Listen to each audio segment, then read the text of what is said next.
What's good, YouTube? Welcome back to another video, yo. Shit, y'all know how we coming today. We got another reaction for y'all, you feel me? Before we even get into it, make sure y'all drop a like, a comment, and subscribe. We on the road to 200. My fault. It's late as shit right now. We on the road to 200 subscribers, you feel me? And today we gonna be reacting to hip-hop's worst record deals, you feel me? Now, I know there's a lot of motherfuckers out there signing some 360 deals, bro. Y'all gotta watch what y'all put on a dotted line, man. Y'all gotta read, bro. A lot of motherfuckers don't read. But no, we gonna get straight into it, bro. Y'all know when it comes to these reactions, we don't waste no time. We hop straight into them, bro. You feel me? Without further ado, we gonna do it. Starting today, anyone can monetize with ads as part of the all-new Beehive ad network. Imagine you spend your whole life chasing your dreams, pursuing what you love, and becoming the world's next big thing, just to be exploited and left with little to nothing. Since the beginning of the music industry, major record labels have taken advantage of ambitious young artists, suckering them into contracts disguised as a gateway to fame, but ultimately leaving them shortchanged. Rappers have been no exception. The hip-hop industry is often known for taking advantage of numerous young MCs who lack knowledge about money and law, and left them stuck with some really bad contracts. My name is Luesta, and these are the worst record deals we've ever seen through hip-hop history. The horror stories of artists like Lil Boom, who took a ridiculous $7,500 advance and partially forfeited his rights, might lead you to believe that these atrocities could never happen to the biggest names in the game. However, cases like NBA YoungBoy prove that it doesn't matter how many times you're the #1 streamed artist on YouTube, and that it makes no difference if you were roped into signing a bad contract to begin with. I'm sure you all know who NBA YoungBoy is. The Baton Rouge rapper took the world by storm with his gritty and painfully honest tales of his life in the streets, and has refused to let go ever since. He has more than 30 billion total streams and over 100 art. Yo, 30 billion is crazy, bro. I think that's more than the amount of people that's in the world. God damn. AA certified releases, including 3 platinum or double platinum albums. But despite his success, he's only received a fraction of the reward, cementing his story as a cautionary tale for artists on the come up. And yet, it's still not even close to the worst one in this video. Once YoungBoy rose to the highest peaks of the industry, OGs and media figures started looking at his deal and realizing that he wasn't getting what he was owed, which told them everything they needed to know about how the rap game is run. Why did Atlantic basically tell YoungBoy, listen, after 22 albums that you dropped in a time period where we only contracted you to do 5, we'll negotiate and give you this amount of money, but we ain't give you a mother part of your masters back. These are real things. What does that mean? When YoungBoy started, he's 17, he's 22 now. He don't understand what's going on. He's just putting out music. Even you look at the guys now, that's probably big right now with social media. I just seen they had NBA YoungBoy. He's the biggest YouTube influencer as far as music. He did a deal for $2 million for 5 records. So think about that. You got the money up front, but imagine what they get. We have to teach that to the next generation. Look at the bigger picture. Don't just look at the now. At a certain point, YoungBoy woke up, realized how unfair his deal was, and started fighting for his release. Beginning with this simple post on his IG story from July of 2020 that read, "I said they can have the next 4 albums for free. All I want is my masters, and I still got told no. Dirty game." Among the top artists on streaming services today, Atlantic Records knew what they had and started getting creative in terms of how they classified his projects just to extend his time there. Atlantic's making a killing off you. But of course, the greatest thing they do is they only called 3 of them an album. Now in recording contracts, this is how it works. YoungBoy's dropped way more than 5 projects. Now why is he dropping those projects? Because that's his way of staying hot. He feeds the streets. He could have got bitchy. They're not going to count one of these to my album requirement. I'm not dropping. They're going to say, well, nigga, we told you only drop once a year. Trapped in a deal that no amount of drops or hits could save him from, YoungBoy was left only reaping a portion of the prize he deserved. As one of YoungBoy's fans put it, people sign shitty deals when they're desperate. Then they blow up and realize just how bad their deal is. Following this, YoungBoy continued releasing, but did so while waging a war against Atlantic, with the intention of warning other rappers to avoid doing business with them. Don't sign to Atlantic. If you're an artist, they're not going to support you, especially if you live a certain way. After all that back and forth, it came as no surprise when Youngboy refused the $25 million deal that Atlantic offered him after his previous agreement expired. Beginning with 2023's I Rest My Case, Youngboy has been signed to an alleged multi-million-dollar deal with Motown, a place where he seems much happier. Youngboy handled his situation with patience, but there are instances where high-profile stars face so much label bullshit. If you want to learn how to Damn, edit bro. really well, from Yo, y'all gotta watch what y'all put on these dotted lines, bro. They don't give a fuck about nothing but the skills, money. like how you can use music and sound design Nothing to but make a the joke money. funny. They don't care about nothing but the money.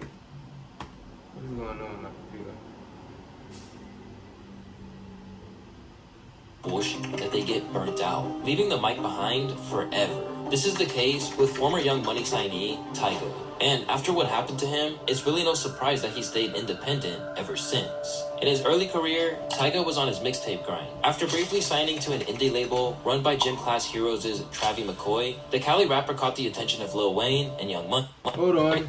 Ran as part of his deal with Birdman's Cash Money and Republic. After getting the chance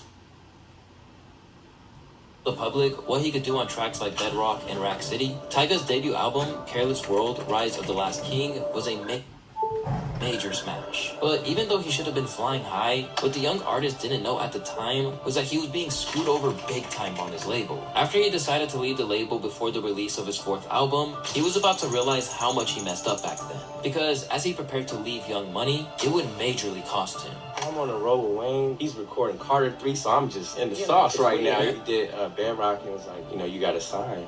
It's going to be the single. I was like, all right, cool. So I signed. I didn't even think about it. I didn't think twice. I had a lawyer, but like my lawyer at the time was the same lawyer that was representing Cash Money. It was already a bad thing from jump. I'm 17, 18, so I don't really know nothing about lawyers. And then I'm just like, cool, I'm rocking with Wayne. I'm on the bus with him every day.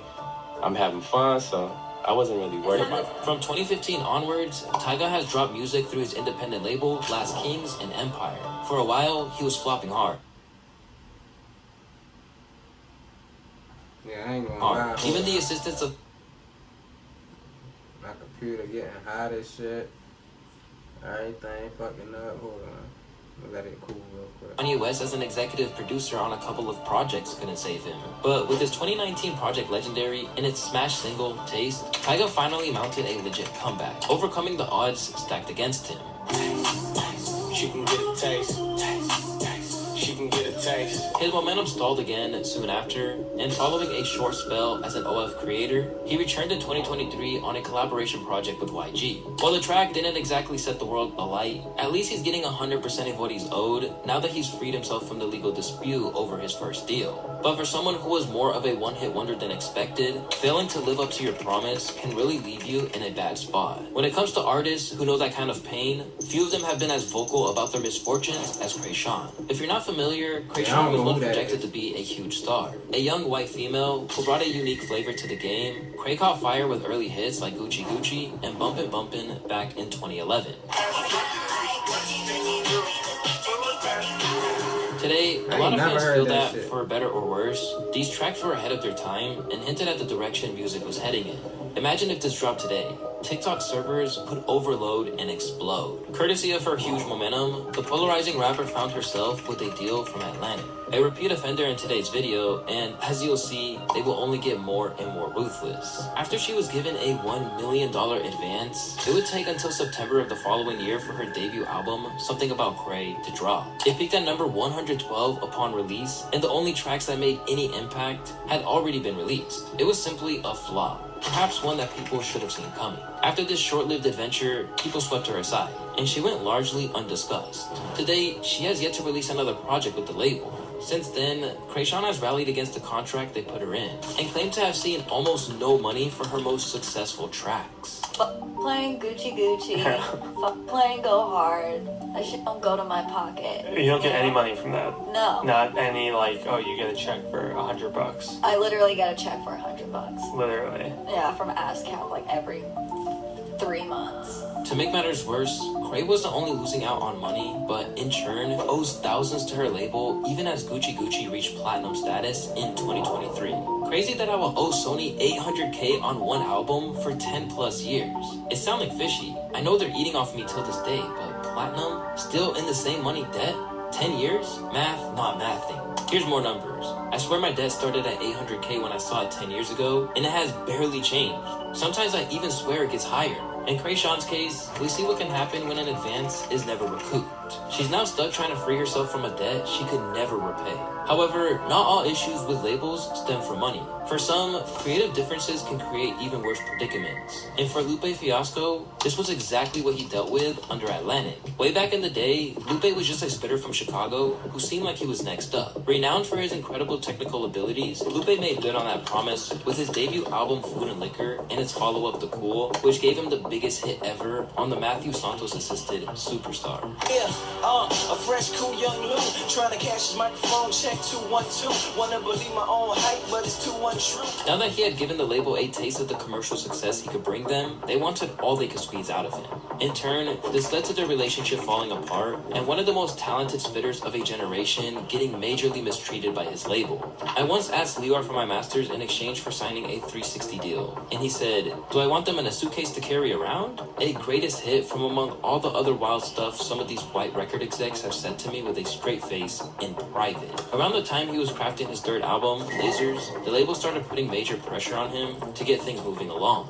The whole relationship was disintegrating because he refused to play ball with their demands. I was also told, because you didn't sign this 360 deal, you may or we may or may not push your record. So when Shining Down came out and you didn't hear it on the radio station, it's because they never took it to a radio station. As things continued to get tense, fans even organized protests outside of their offices to force Atlantic to drop the project. Yet, Atlantic continued to screw him over, even taking the original version of Airplanes and giving it to B.O.B. instead, robbing him of a hit song. I jumped to the fan, I'm waged with a page, my pen's mightier than them, and I got missiles on the stage. Lupe would see continued success with the label, including a #1 album and multiple projects, but was ultimately forced to sabotage his career to regain his freedom. Yo, Atlantic Records is so cutthroat, bro. It's crazy. So I was like, you know what? I will never, ever, ever, as long as I'm on this label, give this label like my heart, like what I really. If you're working with somebody, they have to like show you some love, right? So I took an L. Since 2017's Drogas Light, Lou has been dropping what he wants, and fans can rest assured knowing they'll get the rest of his projects in all their intellectual glory. But he's not the only artist who had to scratch and claw to regain their artistic freedom. In the case of Megan Thee Stallion, she was cheated out of millions before she could call her music her own. Signed to the label 1501, owned by former MLB player Carl Crawford, Megan's early career was regularly stunted by 1501's micromanagement. Before long, her annoyance churned into internet outcry.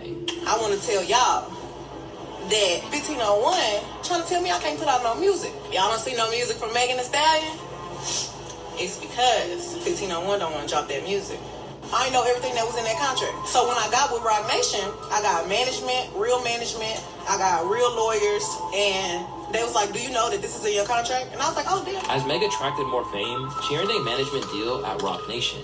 It was during the legal battle to get her out of her contract that his corrupt elements began to reveal themselves. The lawsuit spells out what Megan considers to be the worst parts of the deal she has with 1501. She said that she got a $10,000 advance when she signed, and that the label gets 60% of her recording income. Of the 40%, she still has to pay engineers, mixers, and other artists who featured on her tracks. Wow. Megan says they're supposed to give her a statement on what she's owed, but that their accounting has been purposefully and deceptively vague. The suit went on to reveal that Megan has over 1 billion streams and 300 individual track downloads. That translates to around $7 million, while her ex-label has only paid her $15,000.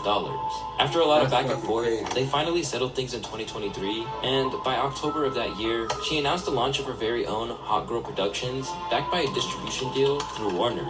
Megan's online tirade, backed by her massive success, landed her a pretty admirable outcome. But other artists have had to take much more extreme measures to get their way. The story of TLC is a perfect example, as they had to resort to gang-like methods in order to shake a terrible deal off their backs. One of the most popular girl groups of the 90s, TLC's Chili, T-Boz, and Lisa Left Eye Lopez all signed deals when they were barely in their 20s. What they didn't realize is that their contract with LaFace Records gave them a measly 56 cents per album sold, which also had to be split 3 ways. This comes out at around $200,000 for every million albums sold. On top of that, TLC received delayed royalty payments and eventually had to file for bankruptcy, despite having grossed millions. After staying silent on the matter, TLC finally hit a breaking point. After they swept the Grammys, they explained that they were in a bad spot and how they ended up in it. I'll put it to you this way.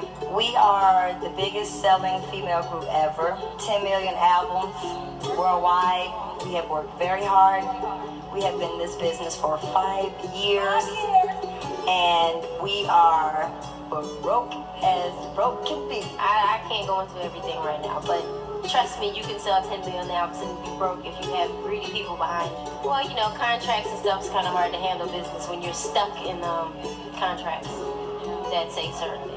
It didn't take a heated phone call or hiring fiery lawyers. The ladies of TLC took Clive Davis, the head of the label's parent company, and held him hostage to negotiate a better deal. We held the record company hostage with guns with bullets, because TLC had generated $75 million on Crazy Sexy Cool, and they gave us $50,000 a piece. And I was like, what the hell? So of course, Lisa was the ringleader, we had a limo driver, and he was the getaway car. The story immediately made headlines, but even with the insane actions that TLC had to take, young artists continue to fall victim to contracts like these. For example, NLE Choppa became one of hip-hop's biggest hypocrites after the label got to his head. And if you want to hear about that story, you can click the video on the screen.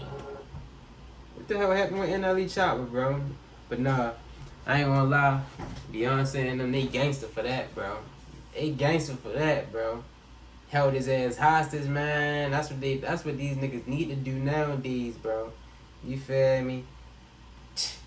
Nah, I appreciate y'all for tuning in, bro. This is a lit reaction to the hip-hop's worst record deals.